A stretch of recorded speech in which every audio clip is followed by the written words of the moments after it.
Olá, família linda! Seja bem-vindo aí ao nosso canal Vamos Viver Maçonaria. Esse amigo e irmão que vos fala é Jair Gomes. Meus irmãos, falar um assunto aqui interessante para vocês. E eu gostaria que você prestasse bem atenção no que eu vou falar. Deixa eu procurar aqui uma sombra. Meus queridos, aqui ó, minha piscicultura criando peixe aqui ó.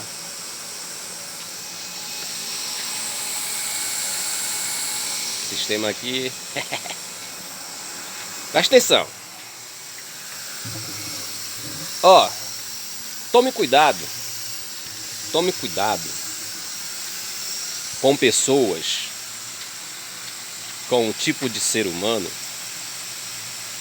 que ele é comum, muito comum com a ideia da multidão, ou seja, da maioria. Aquele indivíduo que ele não tem personalidade própria, ele não consegue decidir, tomar uma decisão por si mesmo. Ele prefere ficar do lado das pessoas que estão ganhando.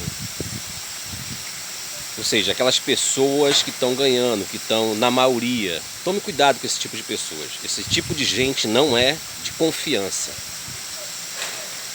E um outro tipo de pessoa é aquela pessoa que conquista você pelo que você quer ouvir. Conquista você pelo que você se agrada. Aquelas pessoas dadas, aquelas pessoas muito morosas, aquelas pessoas que você se apaixona quando assim que você vê, por ela externar ser o que você quer que ela seja. Aquelas pessoas que ri para você sem nenhum motivo, que te abraça, que te beija. Toma cuidado com essas pessoas. Essas pessoas não são dignas de confiança. Essas pessoas são pessoas parasitas, pessoas vampira, pessoas que se alimentam da tua energia. E é em cima dessas pessoas, desses dois tipos de pessoas, que eu quero fazer esse vídeo de hoje. Meus irmãos, a maçonaria autocrática, o sistema maçônico da autocracia, está cheia de pessoas assim, está cheia de maçons assim. Maçons que gostam de ouvir aquilo que satisfaz. E outra maneira, maçons que são levados a acreditar no que consiste a multidão, ou seja, o que consiste o pensamento da maioria. Maçom não questiona as questões relacionadas ao pensamento da maioria. O que a maioria julgar que seja, aquela pessoa que é uma Maria vai com as outras, ela vai concordar plenamente, ela não vai, mesmo que aquele movimento na sua maioria esteja equivocado. Te dar um exemplo para você entender. Quando ocorreram os movimentos de reforma da Igreja Católica, nós temos ali, não foi, o princípio não nasceu em Lutero. Lutero, ele explodiu, digamos assim, ele se declarou mais, né? O movimento de Lutero teve mais sustentabilidade, mas o John Hus, né, já no século IV, também se manifestou contra o sistema católico, né, que a igreja estava se afastando do que consiste o evangelho nos seus princípios, do que era a salvação por meio da fé, a graça imerecida, né? E o John Hus, ele já fez esse manifesto, né? Foi até levado à fogueira, porque por não concordar com a maioria, por não concordar com a multidão. Ou seja, quando a multidão fala de forma coletiva, isso não quer dizer, meus irmãos, que seja verdade. Que seja verdade. Se você for procurar entender e buscar, você vai encontrar um condicionamento por trás. Um clérigo, ou seja, um corpo administrativo, desfrutando da ignorância do povo que absorve aquilo que eles estão determinando. Assim foi na igreja no século XIV, no século XV, XVI, até Lutero se levantar. E não é uma questão de reforma. Lutero não reformou nada.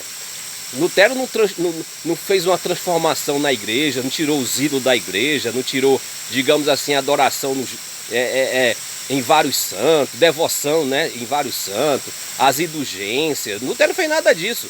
Lutero ele trouxe, ele resgatou o que o John Hus quis fazer, né? Então Lutero, essa colocação de reforma para Lutero é um pouco distante. Lutero não fez nenhum tipo de reforma dentro da Igreja Católica, até porque ela continua com os mesmos dogmas do que consiste ao século XIV, ao século XV, etc. Lutero fez uma transformação de princípio do que consiste o Evangelho. E as pessoas que foram acreditando na percepção de fato do que consiste o Evangelho nos seus primórdios, que é a graça imerecida, a salvação pela fé e etc, etc. Então Lutero traz esse princípio da essência do que consiste o Evangelho. E aí Lutero, como a gente vê, ele ficou só. Ele foi levado a um concílio para negar tudo aquilo que ele acreditava, e muitos induziram Lutero a negar. Lutero não se deixou envolver pela maioria, pela multidão. Lutero de fato acreditava naquilo que ele interiorizava, não foi contra a sua consciência. Na maçonaria, o que a gente está precisando hoje, né, hoje no século XXI, nessa era cosmonáutica, é disso. Não é uma reforma na maçonaria, não é uma quebra do que consiste os rituais, não.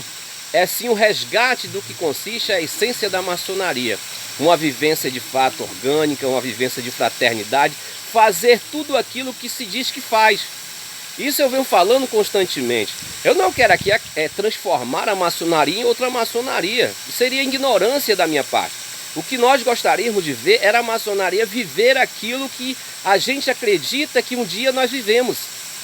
Olha, uma maçonaria de 50 anos atrás não se tem mais hoje. Uma maçonaria fraterna, uma maçonaria voltada para a vida orgânica dos irmãos, né, da ajuda mútua e etc. Hoje não existe. Hoje o que existe são vendas de indulgências, como na época de Lutero. Hoje se vende tudo, se vende a iniciação, se vende a elevação, se vende a exaltação, se vende os graus superiores, seja de qual for o rito e etc. Hoje é a venda de indulgências.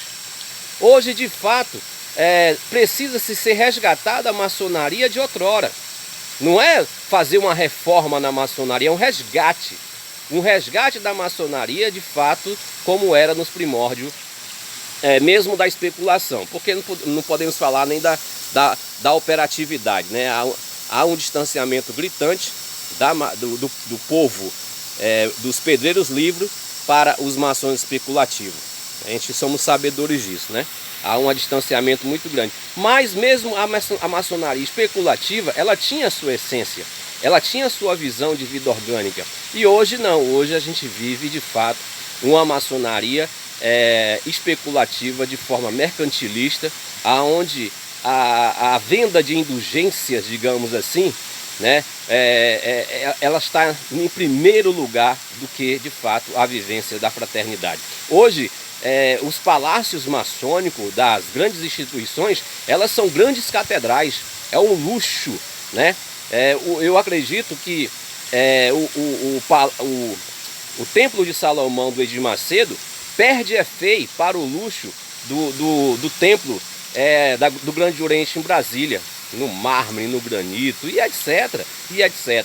Então hoje a maçonaria especulativa ela está nesse momento, digamos, da igreja do século XIV, do século XV, aonde esquecera, né, a verdadeira essência do que consiste o Evangelho para viver o mercantilismo da venda de indulgência. Hoje, na maçonaria do século XXI, estamos vivendo essa maçonaria de venda de indulgência, de princípio da legalidade, da apresentabilidade dos templos maçônicos, esquecendo de fato o que consiste a vida orgânica, que é a vivência dos irmãos em loja. Te amo sem te conhecer.